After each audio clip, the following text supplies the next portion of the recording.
Shalom, shalom, shalom, family. First, giving all praises to the Father of light, Yahweh, through the power of the throne of his beloved son, King David. All right. Peace and blessings to the royal house. Here for another installment of edification. All right. We picked up we ended off last time in chapter 9. 82 billion years and the 8 planets and all that the Most High did after, Nathan fudged up the prayer, right? So, not dragging nothing out. We're going to cut through this slow and easy, all right? What's that old Bug Bunny cartoon? You used to tell them, slow and easy wins the race. Well, that's what we're getting ready to do, all right? So, let's pick up in chapter 10. And we'll read some more. All right. Last thing we discussed was the Most High sucked all the oxygen off the planets so the dinosaurs couldn't breathe and he killed them all. So we're going to start off in verse 1 of chapter 10. And the Lord remembered his words unto Nathan the prophet. Now behold, the Lord had his plan for the son of David, and his plan was to make the son of David a godly seed. Nevertheless, the Lord often used the prophet Nathan for a mouthpiece, for the Lord spake through the mouth of Nathan in a way that is not known to man. And the prophet Nathan had often been meek in times past and saved the prophet Moses and some others. There were not many prophets like unto Nathan, that power had been able to exalt to such a high state of inheritance, that he might be the king's own personal prophet, and a mighty one at that, because the Lord power had raised up David to be king, and Nathan to be the prophet of the Lord for the sake of David the king. So Nathan was handcrafted specifically for David. Verse 6, wherefore in due season Nathan received more from the Lord and was also found faithful in these things. Read that again. Wherefore in due season Nathan received more from the Lord and was also found faithful in these things. Therefore, at the time that was ordained for a man of power to reap an earthly inheritance, Nathan the prophet received an earthly inheritance. For the Lord gave this to Nathan the prophet as a token of the power's own appreciation for the faithfulness of Nathan. And the token was to be a reminder of the covenant that the Lord power had made with Nathan at that same time that the Lord power bestowed upon Nathan the heavy inheritance of a faithful servant. So, to whom much is given, much is required, all right? Chapter 10, verse 9. And the heavenly token of divine prophecy from the Lord power to the servant called Nathan the prophet was this. Nathan the prophet was given the gift of perfect prayer. And the Lord revealed to Nathan what things were good to pray for, and also how that he ought to pray. Verse 11. And sometimes Nathan was even able to see a portion of the plan of the power during those times when Nathan prayed for the power to remove the veil from his mind's eye. And power himself walked inside of the vessel of Nathan the prophet. And the body of Nathan the prophet was a portable sanctuary for the Lord, because the Lord was with Nathan and the prophet and walked in him. Verse 13. For power saw that it was good to live in his people.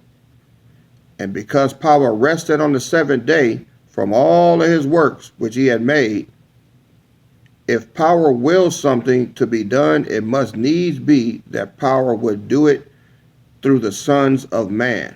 Wherefore it is not power that does things now, but the sons of men who have a choice to do right and yet choose wrong. And power takes the blame for the evil that the sons and daughters of men do. Nevertheless, if power put an end to the evil and destroy and kill the men and women who do evil, then power is evil spoken of. And the righteous who power let live turn evil and speak against the power and say, see, power is not a good power, for power doeth evil. Power is a killer. Behold, read it for yourself in the book of Genesis, how power killed and Onan, the sons of Judah, without a cause. Power is not good. He doeth evil in his own book. But if power kill not those who do evil, then you blame power for all the evil on the earth, as if power himself doeth all of these evil things.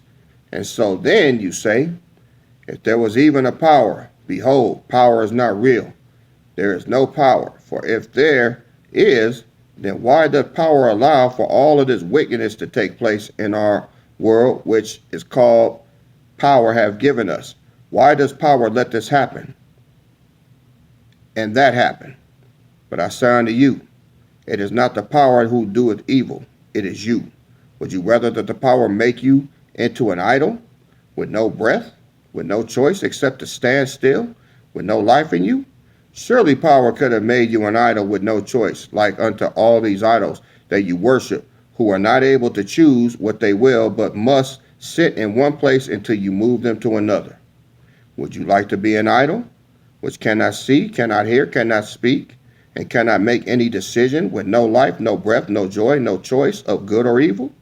You seem as if you think that the power should have done that and made you like as unto an idol, seeing as how you persecute power and speak evil and falsely of power when people choose to do evil. You say power should make the evil cease, but behold, if the power makes the evil cease, then you blaspheme and say the power is evil because the power made the evil cease.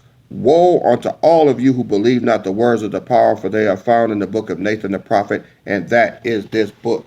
Let me explain all of that.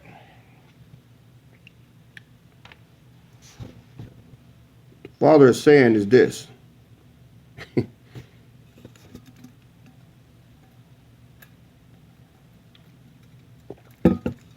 said, all right, I'm here. I created you. You got your own free will. You could choose to serve me or you could choose to not serve me, right? That's what he's saying. So when you choose to do wickedness, all right, they got people standing around that choose to serve, but they see you doing wickedness. So when the power puts your ass to death and kills you, then the people that serve the Lord watch what the Father does to the wicked, and then they start siding with the wicked. Well, why did he do that? He didn't have to kill him.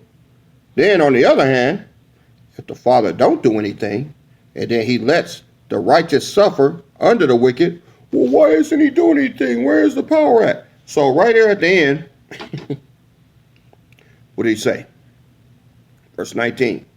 You seem as if you think that the power should have done that and made you like as unto an idol, seeing as how you persecute the power and speak evil and falsely of the power. When people choose to do evil, you say that the power should make evil cease. But behold, if he makes evil cease, then you blaspheme and say power is evil because the power made the evil cease. He said, woe unto all of you who believe not the words of power, for they are found in the book of Nathan the prophet. That's a very clever way of the Most High saying, fuck all of y'all. Fuck you. All right? See, the Father of Lights, he don't really speak English. Me being his representative, I speak English very well. Broken English, slang, all of that shit, right? Some of it's a little outdated, but you got to catch up, all right? That's why I tell y'all some of that. Because being in this position, I know how he feels. That's what it's like in here, you know? You get wicked motherfuckers in here, right? When I deal with them, well, why did he have to do that? No, he didn't have to kick him out. He didn't have to do that, you know? And then if I don't do that anything and leave them in here and they wreaking havoc, oh man, look at KD, man, he act like a bitch, man. He nigga, fuck you. Well, number one, I ain't nobody's bitch. But y'all get the drift, right? This is why niggas and bitches get dealt with the way they do in here, with no mercy. See, you can't be in charge and then think everybody gonna like you, because they not. That's why the Father said he got to choose a man that don't give a fuck. I'm that nigger, okay? So I wanted to bring that full circle. And it's nothing personal. That's why Acts 10:34 says what? The Lord is no respecter of persons. Now, if you're doing what you're supposed to do, all praises, man. Hey, come, stay, eat, laugh, drink. But if you're coming in here fucking up, you're going to get it, man. You're going to get a fucking sledgehammer to your fucking head, man. Right? I'm going to laugh as it comes down and cracks your fucking skull. Because wickedness got to be dealt with, man. Right? It's the Most High's way or no way. I thought I'd just make sure I made that abundantly clear before I went on, because there was a lot of meat in there. But let's continue to push. Chapter 11. Verse 1.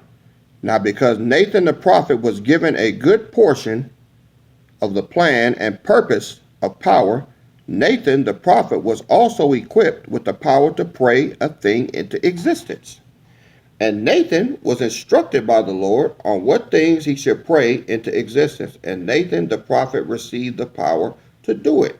And Nathan was charged by the Spirit of the word of the Lord to pray for the seed of David to be a godly seed. And this is what the Lord commanded Nathan to pray for, a godly seed. Verse 3. Now the Spirit of truth was given unto Nathan to bring to his remembrance the words that the Lord commanded Nathan to say. Howbeit, Nathan chose the spirit of lust over the spirit of truth, whereby Nathan the prophet forgot what he should pray and speak into existence. And this thing interrupted the whole plan of the power, for now it must needs be that the power fulfill the words of Nathan the prophet. And it is not reason that such a thing should be simple, because the plan of power must also come to pass, for nothing is able to change the plan of the power, for it must needs be that the Lord change not. So, Most High had to take the long way around on this one, man. Verse 5. Wherefore, as the words of Joshua made the sun and the moon stand still for about a whole day, behold, is this not written in the book of Joshua? Yea, and verily I say unto you, it is also written in the book of Jasher. And as the sun and moon stood still because of the words of Joshua, the whole earth and everything on it stood still because of the words of Nathan the prophet. Those are the comparisons. Verse 6. And for over 82 billion years, the whole earth stood still because of the words of Nathan the prophet. And everything on earth was still for over 82 billion years. Listen to this. Save the swine, for the Lord had prepared the swine to be a dwelling place for the evil spirits. That is the angels that power made, but that chose to do evil instead of good. This is why when Yahushua got here, he cast them wicked legions into the pigs, and they ran into the river and drowned themselves. Remember that? Verse 7. Now be not deceived, because power rested on the seventh day from all of his works which he had made. Verse 8. Take heed that you do not say that power then could not or would not or did not make 8 great planets on the day that power made the earth stand still. Do not say that. How could power make more things if he was at rest from all his works, right? So it sounds like a contradiction. He's about to clear it up. Verse 10. Wherefore the thing that power had made, wait a minute, Salah. Verse 9. What knowest thou? What knowest thou not, that when power truly rested from all his works that he had made, he rested not from all of his works, but rather and only from all of his works which he had made. Wherefore that thing which the power had made, he had rested from. But if there be a thing that the power hath not made, how then can power rest from it? seeing that power have not made it. So, he said, y'all got shit fucked up. He said he rested from shit here. That means he left and started somewhere else. Y'all got it? Because they got people that say, well, no, so you see the Bible be contradicting itself, man. It said he rested. How the fuck can he rest? How the fuck can he rest if he make another planet? Because, nigga, he's the Most High. Do what the fuck he want to do. He said, I'm resting from this. All right? Yeah, I ain't fucking with this no more. Now I'm over here fucking with this, making 8 planets. Y'all got it? Good. Now, we gonna get there, y'all. How you like it?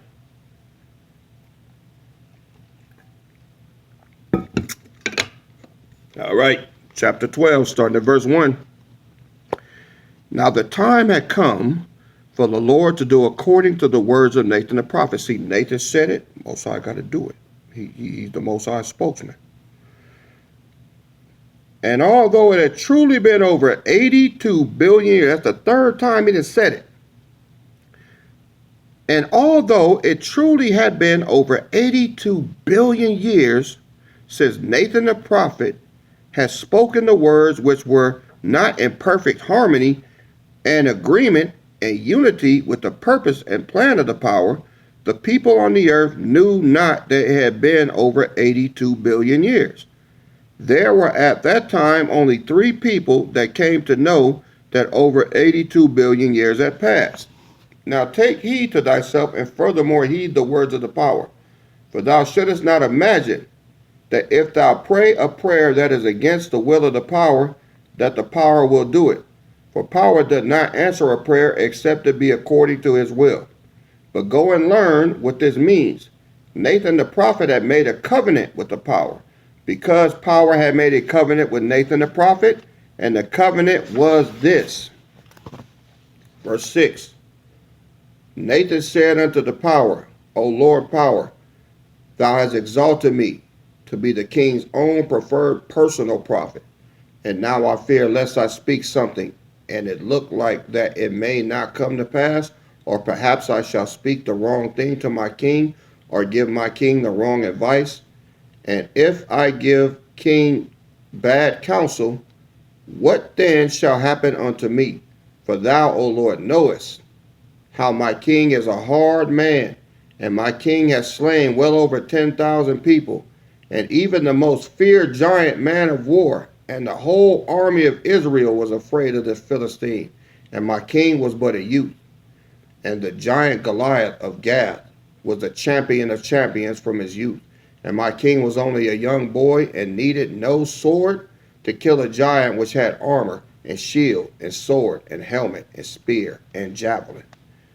Now, Lord, if it please you, let me be your servant, Nathan the prophet, and I swear with an oath that I will speak everything that you tell me to speak, and whatsoever you command me to say, that will I speak, to the best of my ability, and according to the measure that I have of your spirit, and the best of any gift of prophecy and prayer and power that you give me, and all of that I am able to receive, do I swear with my oath unto you, you Lord power, that I will speak all of the words that you, O Lord, my power, shall have me to speak. I will speak them all forever, whithersoever and whenever you send me to speak. Then and there I shall speak all of your words according to my several abilities of the individual gifts of the spirit of your words. Say, speak, O Lord, and I shall speak. For I do love you, O Lord power, and I beseech you to suffer me to prove these things to you, O Lord. There is only one thing that I ask of thee, O Lord, that is, that as I trust trust in you, even so you trust in me. And by trusting in me, thou, O Lord, shalt exalt me mightily, because thou shalt give the amen to answer my prayers, even before I shall pray them. Because before I say the words, thou shalt say unto me, say the words, and therefore I shall only say those words that thou sayest that I should say. Verse 9, hereby I may approach my king with boldness and authority, and I shall be ready, willing, worthy, and able to serve my king daily as a true messenger of the power. And King David shall not be ashamed of his servant Nathan the prophet. And I shall be strong and very courageous, for I shall know that whatsoever I shall say shall be done even before I say it. For I shall know that thou, O Lord, my power, trusted me to only say what thou commandest me to say. Wherefore my word shall not return void, and let this be a token of our covenant. Verse 10.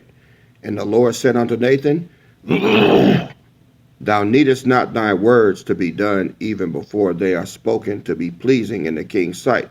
For all that thou truly needest to please David your king is money.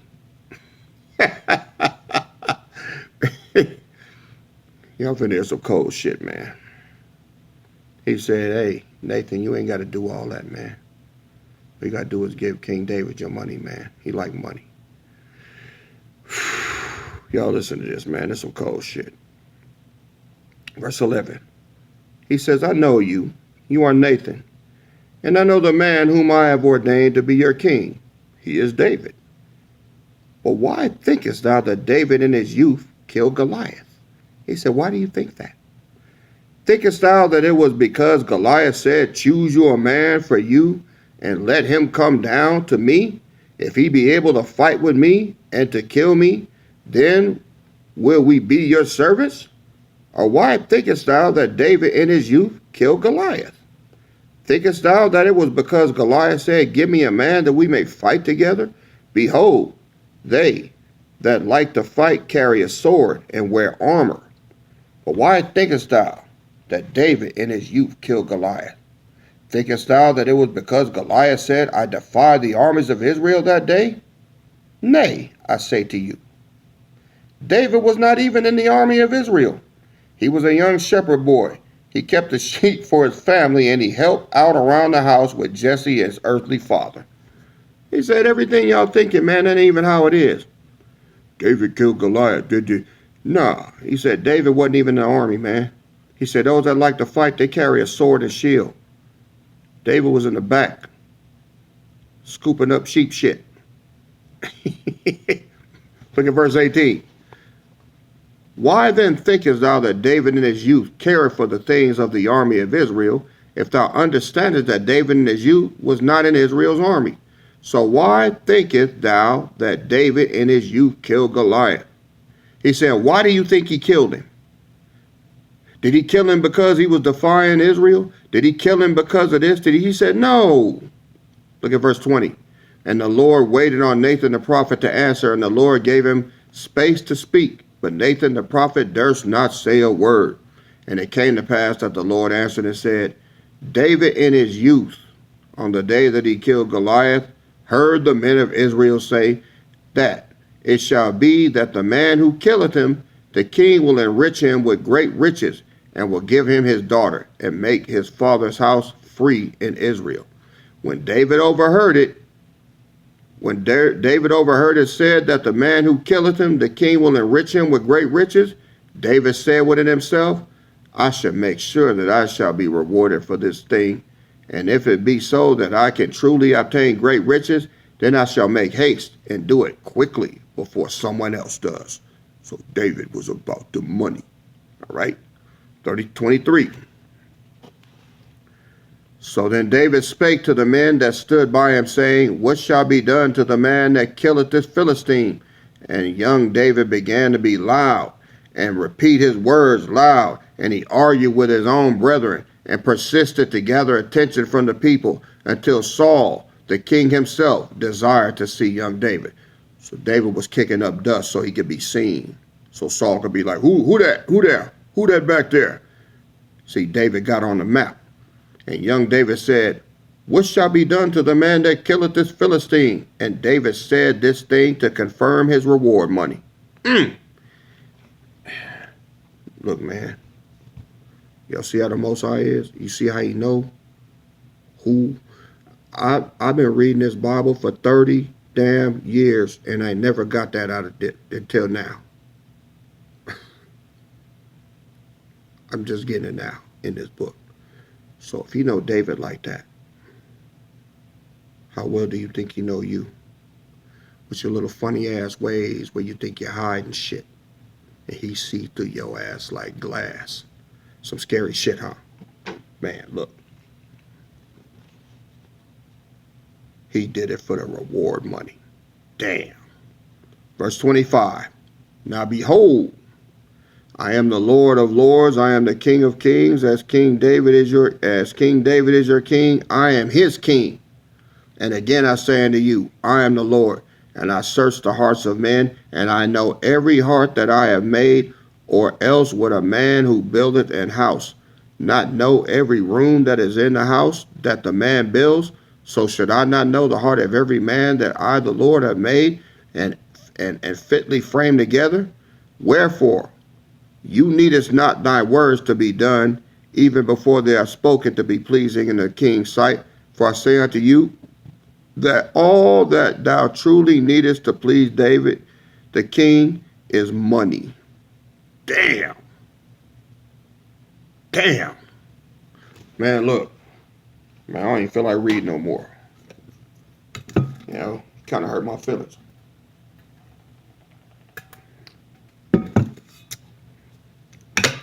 What I'm gonna do? Get mad? What I'm gonna rebuke the Father of Lights. Well, look, I do like money, but hey, who don't, right? But he's saying that David, his sole purpose, and how he ended up being king of Israel, is it was all about the money, the riches, you know. Now, that may have been me in the ancient of days, you know, but if that was me now, y'all would know it. I wouldn't be rolling around in two old ass cars, beat up ass truck, eating crab legs once a month. So, yeah, I'm trying to defend myself, y'all. Most High got me fucked up today.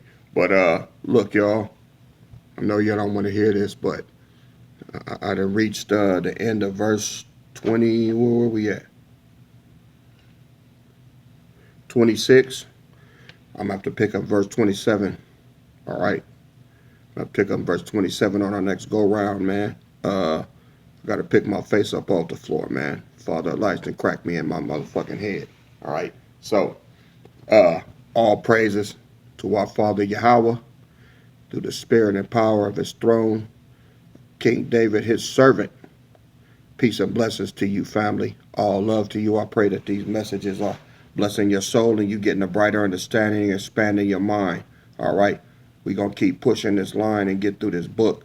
More to come. All right. So, until next time, family, it's your King and Shepherd, and I'm out. Shalom.